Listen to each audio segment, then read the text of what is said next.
السلام علیکم ورحمۃ اللہ وبرکاتہ۔ میں ہوں ریحان لطیف اور آپ دیکھ رہے ہیں دا اتھینٹک اسلام آفیشیل یوٹیوب چینل۔ آج کی اس ویڈیو کا موضوع ہے صلاۃ التسبیح۔ صلاۃ التسبیح کے مسائل۔ نمبر 1، ان چاروں رکعتوں میں جو صورت چاہے پڑھے، کوئی صورت مقرر نہیں ہے۔ یعنی صلاۃ التسبیح کی جو 4 رکعتیں ہوتی ہیں، ان چاروں رکعتوں میں ایسا نہیں ہے کہ کوئی صورت مقرر ہو، بلکہ چاروں رکعتوں میں جو صورت بھی پڑھنا چاہے تو وہ پڑھ سکتا ہے، کوئی مقرر صورت نہیں ہے۔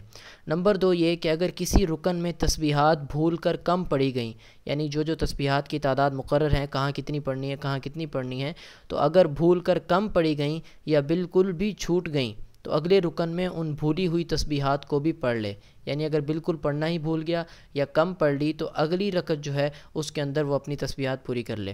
مثلا رکوع میں 10 مرتبہ تسبیح پڑھنا بھول گیا اور سجدے میں یاد آیا تو سجدے میں یہ بھولی ہوئی 10 بھی پڑھے اور سجدے کی 10 بھی پڑھے، یعنی سجدے میں جا کر 20 پڑھ لے۔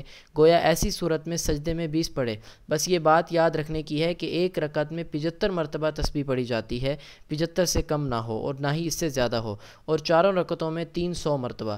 اگر چاروں رکعتوں میں 300 کا عدد پورا ہو گیا تو انشاءاللہ صلاۃ التسبیح کا ثواب ملے گا۔ لیکن ایسا نہیں ہے کہ جان بوجھ کر اپنی جگہ سے ہٹا کر تسبیحاں پڑھی جائیں، بلکہ اگر بھول جائے تو ایسا کر سکتا ہے۔ اور اگر چاروں رکعتوں میں بھی 300 کا عدد پورا نہ ہو سکا تو پھر یہ نماز نفل ہو جائے گی، صلاۃ التسبیح نہیں رہے گی۔ نمبر 3 یہ ہے کہ اگر صلاۃ التسبیح میں کسی وجہ سے سجدہ سہو واجب ہو گیا تو سہو کے دونوں سجدوں میں اور ان کے بعد والے قعدہ میں تسبیحات نہیں پڑھی جائیں گی۔ یعنی سجدہ سہو اگر ہو گیا، غلطی سے کوئی واجب چھوٹ گیا یا کوئی فرض میں تاخیر ہو گئی جس سے سجدہ سہو واجب ہو جاتا ہے، تو ان دونوں سجدوں میں بھی اور سجدے کے بعد والا جو قعدہ ہوتا ہے اس کے اندر تسبیحات نہیں پڑھی جائیں گی، کیونکہ 300 سے زائد نہیں پڑھنی۔ نمبر 4 یہ ہے کہ تسبیحات بھول کر چھوٹ جانے یا کم ہو جانے سے سجدہ سہو واجب نہیں ہوتا۔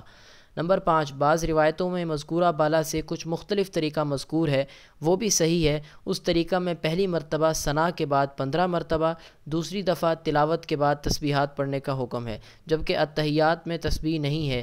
نمبر 6 یہ نفل نماز ہے، اس کی جماعت مکروہ تحریمہ ہے، یعنی جو حرام کے نزدیک ہے، تو اس کی جماعت نہیں کرائی جاتی، بلکہ صلاۃ التسبیح جو ہے یہ ایک انفرادی نماز ہے، نفل نماز ہے، اور نفل نماز کی جماعت نہیں ہوتی، یہ اکیلے اکیلے ہی پڑھی جاتی ہے۔